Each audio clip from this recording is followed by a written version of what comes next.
నమస్తే, welcome to Disha TV. Kavitha party పెట్టిన తర్వాత కూడా బీసీ నాయకులు ఎవరైతే ఉన్నారో వారందరూ కూడా చాలా రకాలైనటువంటి స్పందన ఇస్తూనే ఉన్నారు. అదేవిధంగా కవిత మాట్లాడుతూ కూడా బీసీలను ఆదుకునేది నేనే, బీసీ ప్రజల కోసం పోరాడతా, నిరంతరం వారి కోసం పోరాడతా, వారి హక్కుల కోసం పోరాడతా అంటూ కూడా నిన్న కొన్ని హామీలు కూడా ఇవ్వడం జరిగింది. అదేవిధంగా చాలా విషయాలు మాట్లాడడం జరిగింది. ఇదే విషయంపై మనతో పాటు మాట్లాడడానికి తెలంగాణ రాజ్యాధికార పార్టీకి సంబంధించినటువంటి నాయకులు వట్టే జానయ్య యాదవ్ గారు ఉన్నారు. వారితో మాట్లాడే ప్రయత్నం చేద్దాం.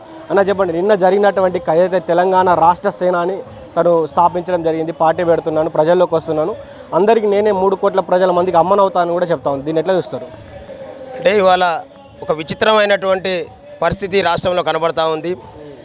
తెలంగాణ రాష్ట్ర ఏర్పాటు కోసం అనేక మంది మా బడుగు బలహీన వర్గాలు బలిదానం చేసుకొని తెచ్చిన తెలంగాణ రాష్ట్రాన్ని వాళ్ళ అయ్యే చేతిలో పెడితే 10 సంవత్సరాలు ఈ రాష్ట్ర సంపాదన అంతా మెక్కి ఇవాళ పందికొక్కు లెక్క మెక్కిన సంపాదన కాడ వచ్చినట్టు కొట్లాటతోని మళ్ళీ ఇవాళ రోడ్డు మీదకి వచ్చి ఏమయ్యాలేదు శ్రీరంగ నీతులు చెప్పుకుంటూ ఇంట్లో కన్న తండ్రి ఎలాగొడితే వచ్చి ఈ రాష్ట్రంలో ఉన్నటువంటి 3.5 కోట్ల మందికి నేను తల్లినైతా అంటా ఉంది. అంటే మా తల్లిదండ్రులు లేరా? మాకు తల్లిదండ్రులు లేక ఏం వచ్చి అలా మాకు తల్లిగా అవతరిస్తూ ఉంటుందా? ఇవాళ వీళ్ళు మాట్లాడేటటువంటి మాటలు చూసి మా సమాజం అంతా నవ్వుకుంటా ఉంది. ఎందుకంటే తన కన్న తండ్రికే ఆమె పనికి రాకుండా గెంటు బయటేసిండు. ఇవాళ మా సమాజానికి ఎట్లా పనికి వస్తుంది? ఇప్పటికీ 70-80 ఏళ్ళ నుండి ఈ అగ్రవర్ణాలని మా భుజాల మీద మోసి కాయలు కాసి ఇవాళ వాళ్ళ కుంపటి వద్దు నాయన అని పక్కకు పడేస్తే ఇవాళ అవతారం మార్చి నీ కట్టుబట్ట మార్చగానే ఈ బీసీలకు తల్లి అవుతుంది, ఈ బీసీలు హక్కును చేసుకుంటారు అనుకుంటా ఉన్నారు. ఇవాళకి కూడా వాళ్ళ ఒక్కరి బుద్ధి మారలేదు. ఇవాళ మాట్లాడుతున్నటువంటి ప్రతి సందర్భంలో కూడా మేము ఒకటే మాట చెప్తా ఉన్నాం. ఆమె 2014 ముందున్నటువంటి ఆమె ఆస్తులు, 2014 తర్వాత ఆమెకు వచ్చినటువంటి ఆస్తులు, ఆమె జాగృతిలో 2014 ముందు పనిచేసినటువంటి వాళ్ళకు 2014 తర్వాత ఎంతమందికి అవకాశాలు కల్పించింది. ఇవాళ కొత్త ఏడుపు ఏడ్చుకుంటా ఇవాళ వాళ్ళ తండ్రి ఇక్కడ ఉన్నటువంటి అగ్రవర్ణాలందరూ కూడా మరోమారు బీసీలను మోసం చేయడం కోసం ఇవాళ బీసీలంతా ఐక్యమై తీన్మార్ మల్లన్న గారి నాయకత్వంలో ముందుకు పోతున్నటువంటి సందర్భంలో మళ్ళీ బీసీలను డిస్టర్బ్ చేయాలనేటటువంటి దుర్మార్గమైనటువంటి ఆలోచనతో వస్తున్నటువంటి ఈమెని ఎవరు కూడా ఆదరించేది లేదు. ఇంకొకటి చెప్తా ఉన్నాం, వీళ్ళు మళ్ళీ ఈ ముసుగులో కనుక వస్తే మా బీసీ సమాజం చెప్పులతో తరిమేటటువంటి సందర్భం ఆసన్నమవుతా ఉంది. అందుకనే చెప్తా ఉన్నాను, ఇంకా మళ్ళీ మీ పిల్లలకు ప్రైవేట్ స్కూళ్ళల్లో నేను విద్యను అందిస్తా, నేను ఇంకా ప్రైవేట్ హాస్పిటల్లో ఈ ప్రైవేట్ విజయం అంతా వాళ్ళ చేతిలో తగలబడి మమ్మల్ని దోపిడీ చేసిన అనేటటువంటి దాని మీదనే మా పంచాయతీ అంతా. మళ్ళీ పాంచజన్య సూత్రాలు తీసుకొని వచ్చి మరోమారు ప్రజలు మోసం చేస్తానికి సిద్ధంగా ఉంటే ఇక్కడ మోసపోవడానికి ప్రజలు సిద్ధంగా లేరు. ఇవాళ మేము చూస్తూ ఉన్నాం, ఇవాళ రైట్ టు ఎడ్యుకేషన్ మీద ఇవాళ ఇందిరా పార్క్ దగ్గర మేము కొట్టాడాల్సిన అవసరం ఎక్కడిది? 2009లో పార్లమెంట్లో చట్టం చేయబడి 2010లో అమల్లోకి వస్తే నేటికి ఎందుకు అమలు కాలేదు? దీని కారకులు మీ అయ్య కాదా? ఇవాళ ఇక్కడ ఉన్నటువంటి రెడ్డి అగ్రవర్ణాలు కాదా? మరి 2010లో అయినటువంటి చట్టం నేటికి మేము ఎందుకు రోడ్ల మీదకి వచ్చి ధర్నాలు చేసే పరిస్థితి వచ్చింది? ఇవాళ ఈడబ్ల్యూఎస్ అనేది 2019లో మరి మొదలు పెడితే 6 నెలలు తిరగకముందే మీకు అమలవుతుంది. మీరు ఉన్నది 11% అయితే ఇవాళ 10% వెనకబడ్డ వర్గాలమని ఇవాళ రిజర్వేషన్లు పొందిరు. బిడ్డ మేము చెప్తా ఉన్నాం, మీరు చేసినటువంటి దుర్మార్గం ఈ 10 ఏళ్ల నుంచి, ఈ 10 ఏళ్ళే కాదు గతంలో ఈ భారతదేశం స్వతంత్రం వచ్చిన నాటి నుండి కూడా మెజార్టీ వర్గాలైనటువంటి మేమందరం కూడా మిమ్మల్ని భుజాల మీద తీసుకుపోయి అసెంబ్లీలో దింపితే మమ్మల్ని అధపాతాలోకం తొక్కినటువంటి మిమ్మల్ని వదిలిపెట్టే ప్రసక్తే లేదు. మీరు ఏషాలు మార్చినా రంగులు మార్చినా మేము మా వాస్తవాలని గ్రహించడం కాబట్టి మీరు మా నుండి తప్పించుకోలేరు.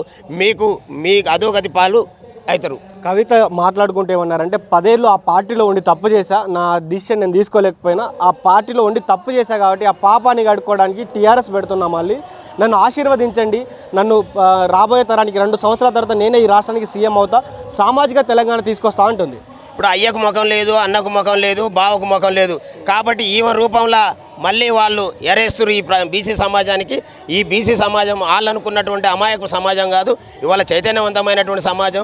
ఇవాళ తీన్మార్ మల్లన్న గారి నాయకత్వంలో రాష్ట్రంలో ప్రజలందరూ ఇవాళ చూసిన ఒక్క పిలుపునిస్తే ఇవాళ ఇందిరా పార్కు దద్దరిల్లిపోతూ ఉంది. కాబట్టి ఈ చైతన్యవంతమైనటువంటి బీసీ సమాజాన్ని మరో వేషంలో వచ్చి మోసం చేస్తా అంటే ఆమె కలలుగానే మిగిలిపోతాయి. ఆమె ఎత్తుగడలకు పై ఎత్తుగడలు వేసేటటువంటి సమాజం ఇలా తయారైంది కాబట్టి వాళ్ళ మోసాన్ని ప్రజలందరూ కూడా గమనిస్తూ ఉన్నారు. పంచజన్యంలో ఒకసారి మనం చూసుకుంటే 4 లక్షల ఉద్యోగాలు ఇస్తూ ఉంటుంది. ఇప్పటికీ 2 లక్షల ఉద్యోగాలు ఇస్తూ ఉన్నటువంటి ఈ ప్రభుత్వం ఇంకా ఇవ్వలేదు. ఆమె వచ్చిన తర్వాత 4 లక్షల ఉద్యోగం ఒకటే నోటిఫికేషన్లు ఇస్తా అని చెప్తుంది. అదేవిధంగా ప్రైవేట్ హాస్పిటల్లో మీరు ఎంత వైద్యం చేయించుకున్నా ఏ రోగానికైనా ఓకే అంటుంది. ప్రభుత్వ విద్య ఎక్కడ ఏ ప్రైవేట్ పాఠశాలలో చదువుకున్నా కూడా ఫ్రీగా ఇస్తూ ఉంటుంది. రైతుల కోసం చెప్తా ఉంది. ఇలా చాలా అంశాలు తెరపై తీసుకొచ్చింది. నిజంగా ఆమెను ప్రజలు నమ్మే అవకాశం ఉందంటారా? నేనేమంటున్నానంటే ఆమెను కన్నోడు ఈ రాష్ట్ర ప్రజలకు అనేక రకాల హామీ ఇచ్చిండు. కాపలా కుక్క లెక్క ఉంటా అన్నాడు, దళితుడిని ముఖ్యమంత్రి అన్నాడు, దళితులకు 3 ఎకరాల భూమి అన్నాడు, ఇక్కడ నిరుద్యోగ సమస్య లేకుండా చేస్తా అన్నాడు. ఇన్ని మాటలు చెప్పినటువంటి తన తండ్రి ఇంత మోసం చేస్తే తను కన్నటువంటి కూతురు ఇంకెంత గొప్ప మోసాలు చేస్తుంది అనేటటువంటి విషయం మా ప్రజలందరికీ తెలుసు. ఇవాళ అక్కడ ఉండి ఆ 10 ఏళ్ళు పాలనలో ఉన్నారు, ఒక్కరోజు కూడా నీకు మా బీసీలు కనపడలేదు, ఇక్కడ బీసీలో జరుగుతున్నటువంటి అన్యాయం కనపడలేదు. అయ్యాల ఈ బీసీలతో అడ్డం పెట్టుకుని నువ్వు తీసుకున్నటువంటి ఎంపీ పదవి ఎంజాయ్ చేసినావు, ఢిల్లీలో ఎమ్మెల్సీగా ఈ రాష్ట్రాన్ని ఎంజాయ్ చేసినావు. ఇలా అన్నీ అయిపోయిన తర్వాత వచ్చి మళ్ళీ అయ్యొక మాట చెప్తే అన్నొక మాట చెప్తే వచ్చి ఏషం మార్చి వచ్చి ఇవాళ పిల్లి గంతలు కుప్పి గంతలు, నీ కుప్పి గంతలు ఇక్కడ చెల్లవమ్మా. నువ్వు నిజంగా మాకు ఎట్లా చుట్టానివి? మా జాతికి నీకేం సంబంధం? మా రక్త మాంసాలు పీల్చుకొని తాగి పిప్పిన్ చేసినటువంటి జాతులు మీ జాతులు కదా. ఇవాళ అట్లాంటి జాతి నుంచి వచ్చి ఏషం మార్చి నువ్వు ఇలా మమ్మల్ని మళ్ళీ ఉద్ధరిస్తా అంటే మేమంత అమాయకులం కాదు. ఇంకా మీ పరిపాలనని తీసుకొచ్చుకొని మేము మీ చేత పాలించబడేటటువంటి స్థితిలో మేము లేవు. ఇలా మాకు మేము చైతన్యవంతులమైన, మేము చదువుకున్నాం, మాకు రావాల్సినటువంటి చట్టాన్ని హక్కుల్ని ఏ రకంగా గుంజుకోవాలో కూడా మాకు తెలుసు. ఈ 2028 డెడ్ లైను, 2028 లోపు మాకు ఇస్తానటువంటి ఏ ఒక్క హామీ నెరవేర్చకపోయినా 2028 తర్వాత అధికారం మాదే, ఓట్లు మాయే. మేము అధికారంలోకి వచ్చిన తర్వాత మా జాతులను ఎట్లా పరిపాలించుకోవాలో మాకు తెలుసు. నీ ప్రైవేటు విద్య మాకొద్దు, నీ ప్రైవేటు వైద్యం మాకొద్దు. మేము ప్రైవేటు విద్యా వైద్యం లేనటువంటి నాణ్యమైనటువంటి పరిపాలన ఏ రకంగా చేసుకోవాలనో, మా జాతులను ఎట్లా అందలాలు ఎక్కించుకోవాలో మా అందరికీ అవగాహన ఉంది. కానీ ఇంకా మీ డ్రామాలు బంద్ చేయమని చెప్తా ఉన్నాం. కేసీఆర్ లాగా నేను దళితుని సీఎం చేయమని చెప్పట్లేదు, నేనే సొంతంగా సీఎం అవుతాను ఆమె డైరెక్ట్గా స్టేట్మెంట్ ఇచ్చినటువంటి పరిస్థితులు కనిపిస్తూ ఉంది. నీకు కనీసం 100 ఊళ్ళకు ఒక గుడిసె లేదు, నీకు నువ్వు సీఎం కావాలి. ఎంత ఆశ అమ్మ నీకు?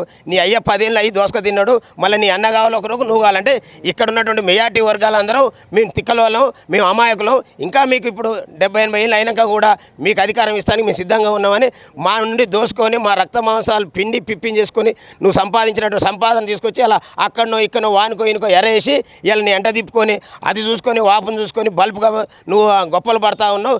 ఇవాళ నీ ఆటలు జల్లవు, ఇక్కడ నిన్ను సహించే ప్రసక్తే లేదు. మీరెంత, మీ లెక్క ఎంత?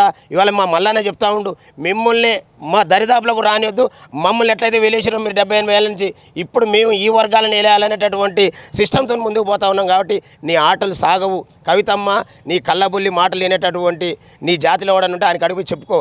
ఈ రోడ్ల మీదకి వచ్చి నీ ఏడుపులు, నీ పొడబెబ్బలు, నీ అయ్యకాడ కొట్లాడు. ఎందుకంటే మీ అయ్య నువ్వు పనికిరావు, కన్న తండ్రి నువ్వు వద్దని బయటికి వెళ్ళేసినాక నిన్ను ఈ సమాజం అమ్మ నిన్ను ఎందుకు అమ్మ అని పిలవాలమ్మా? ఎట్లా అమ్మ అయితే మాకు మమ్మల్ని అన్నలు లేరా? మమ్మల్ని అన్నలకు ఒక చరిత్ర ఉంది, నీకేం చరిత్ర ఉంది? నువ్వు లిక్కర్ రానివి ఒక ఆడ జన్మ ఎత్తి ఇవాళ ఈ రాష్ట్రాన్ని వదిలిపెట్టిపోయి దేశాన కూర్చొని లిక్కర్ వ్యాపారం చేసినటువంటి లిక్కర్ రాని మాకు అమ్మ అంటే మా ఆత్మలు ఘోషిస్తున్న తల్లి, దయచేసి నిన్ను ఎవడన్నా అమ్మ అని నీ దండం పెడితే అంతో పిలిపించుకోగాని 3.5 కోట్ల ప్రజలకు నేను అమ్మని, నువ్వు నీకేం హక్కు ఉంది మాకు అమ్మ అయితానికి? ఎవడన్నా మిమ్మల్ని మేము అనుకున్నావా? మేము కోరుకున్నావా? మా తల్లులు లేరా? మా తల్లులకు ఒక గొప్ప చరిత్ర ఉంది, మా జాతికి ఒక గొప్ప చరిత్ర ఉంది. నీ జాతికి ఏం చరిత్ర ఉంది? నువ్వెట్లా మాకు తల్లి అని నువ్వు చెప్పుకుంటావు? 3.5 కోట్లకు నేను అమ్మనైతే నీ ఇష్టమా? ఈ మాట వెనక్కి తీసుకోవాలి. ఖబర్దార్ కవితమ్మ, లేకపోతే మా సమాజం అంతా మిమ్మల్ని వెంటబడి మిమ్మల్ని తరిమేస్తుంది ఇక్కడి నుంచి. అన్న, టీఆర్ఎస్ అనే ఒక స్ట్రాటజిక్గా పెట్టినట్టు కనిపిస్తుంది. ఏదైతే అది ఏమంటారు, ఆ సానుకూలత కావచ్చు, లేకపోతే ఆ సెంటిమెంట్ అనేది వర్కౌట్ అవుతుంది అంటారు. టీఆర్ఎస్కి సంబంధించినటువంటి, టీఆర్ఎస్ అంటే ఒకప్పుడు తెలంగాణ అని అందరం అనుకునేది మనం కూడా. సో ఆ సెంటిమెంట్ వర్కౌట్ అవుతుందని మీరు అనుకుంటున్నారా? నేనేమంటున్నంటే, భగవంతుని నమ్మేటటువంటి సమాజం ఈ రాష్ట్రంలో ఉంది. ఎవడు చేసిన కర్మ వాడు అనుభవించురా అనేటటువంటిది ఉంది. కాబట్టి వాళ్ళ కేసీఆర్ చేసినటువంటి పాపాలన్నీ వాళ్ళ కుటుంబం రూపంలోనే వాళ్ళే తన్నుకొని గుంజుకొని రోడ్ల మీద పడి ఈ ప్రజల్ని, పేద ప్రజల్ని నేటికి ఇన్ని సంవత్సరాలు తెలంగాణ రాష్ట్రం వచ్చినాక కూడా అడక్క తినేటటువంటి సమాజం ఇక్కడ ఉందంటే దానికి కారకులైనటువంటి వాళ్లకు ఆ పాపం తగిలింది. కాబట్టి వాళ్ళు అనుకున్నారు తప్ప టీఆర్ఎస్ లేదు, బీఆర్ఎస్ లేదు. అన్ని బంధులు పడి కొట్టుకపోయినా, ఆయన కట్టిన కాళేశ్వరంలో కొట్టుకపోయినాయి. ఇవాళ యువ రూపంలో మళ్ళీ వచ్చి టీఆర్ఎస్ అంటే ప్రజలు ఇక్కడ టీఆర్ఎస్ అంటే అసహించుకునే పరిస్థితులు ఉండు. ఇంకా ఆమెకి ఎక్కడిది, ఆయనకే లేదు, ఈమెకాడ ఉంది. ఇప్పుడు తీన్మార్ మల్లన్న ఆధ్వర్యంలో ఉన్నటువంటి టీఆర్ఎస్ పార్టీ ఏమన్నా మీకు పోటీగా వచ్చే అవకాశం ఉందా? లేకపోతే బీసీ ప్రజలను మీ దగ్గర నుంచి వాళ్ళు లాక్కుపోయే అవకాశాలు ఏమైనా కనిపిస్తా ఉన్నాయా? మీరు ఏమైనా పోటీగా ఫీల్ అవుతా ఉన్నారా? మేమేమో అసలు మాకు పోటీ ఉందా బాబు? వాళ్ళు నియోజకవర్గానికి మొదలు పెడితే ఎక్కడ కూడా 100 నుంచి 200 మంది వాళ్ళు ఉండరు. వాళ్ళు మాకు ఎట్లా పోటీ అవుతారు? ఇవాళ మా జాతి చైతన్యవంతులమైన ఇవాళ 80% పైన మేము ఉన్నాం. టీఆర్ఎస్ అని ఇంకోటి అని ఇవాళ అగ్రవర్ణాలని ఇక్కడ నమ్మే పరిస్థితి లేదు. మనం చూసారు కదా, 42% రిజర్వేషన్ ఇస్తానని మోసం చేసినటువంటి కాంగ్రెస్ పార్టీని పడేసి తొక్కితే 61% మేము స్వతంత్రంగా గెలిచి వచ్చినాం. ఇవాళ మా బీసీ వర్గాలు ఇంకెక్కడిది? మా చైతన్యం ముందు వీళ్ళు ఎక్కడ నిలబడలేదు. మాకు పోటీ కాదుగా, మా దరిదాపులో కూడా లేదు. వాళ్ళ ఉనికి కోసం వాళ్ళు ఏదో ప్రయత్నం చేస్తూ ఉన్నారు తప్ప ఇక్కడ మా ప్రజలు ఎవరు కూడా వాళ్ళని స్వీకరించే పరిస్థితి లేదు. ఇది వాటే జానీ యాదవ్ గారు చెప్పినటువంటి మాట. ఏదైతే కాంగ్రెస్ ఇది వట్టజాన్ యాదవ్ గారు చెప్తున్నటువంటి మాట. ఏదైతే టీఆర్ఎస్ పార్టీ వచ్చిందో టీఆర్ఎస్ పార్టీ మాకు పోటీ కానే కాదు, మాకు ఆ పార్టీకి పొందనే లేదు. మేము నిజమైనటువంటి బీసీల కోసం పోరాడేటువంటి వాళ్ళు నిజంగా వాళ్ళ జనాభా ఎంత, వాళ్ళు ఎంతమంది ఉన్నారు, వారు బీసీల కోసం పోరాడడం ఏంది, వాళ్ళు సీఎం కావడం ఏంది, మా జాతులు చైతన్యమైనవి, మా జాతులు మళ్ళీ రాబోయే తరానికి మేమే రాజ్యాధికారం చేపడతామని అందుకనే తీన్మార్ మల్లన్నకు సంబంధించినటువంటి తెలంగాణ రాజ్యాధికార పార్టీ దానికి అన్ని విధాలుగా కూడా రెడీ అయి ఉంది. ఎవరైతే కవిత గారు ఉన్నారో ఒకవేళ నిజంగా బీసీ ప్రజల్ని ఇబ్బంది పెట్టే అవకాశం కావచ్చు, బీసీ ప్రజల దగ్గర వచ్చి ఓట్లు అడిగే అవకాశం ఉంటే ఆమెను తరిమి కొడతామని కూడా వారు చెప్పడం జరిగింది. మరి చూద్దాం బీసీ ప్రజలు ఎవరిని ఆదరిస్తారు, అటు తీన్మార్ మల్లన్న ఆధ్వర్యంలో ఉన్నటువంటి టీఆర్పీ పార్టీయా లేకపోతే కవిత ఆధ్వర్యంలో ఉన్నటువంటి టీఆర్ఎస్ పార్టీ ఎవరిని ఆదరిస్తారు, ఎవరిని రాజ్యాధికారం అప్పచెప్తారో చూద్దాం.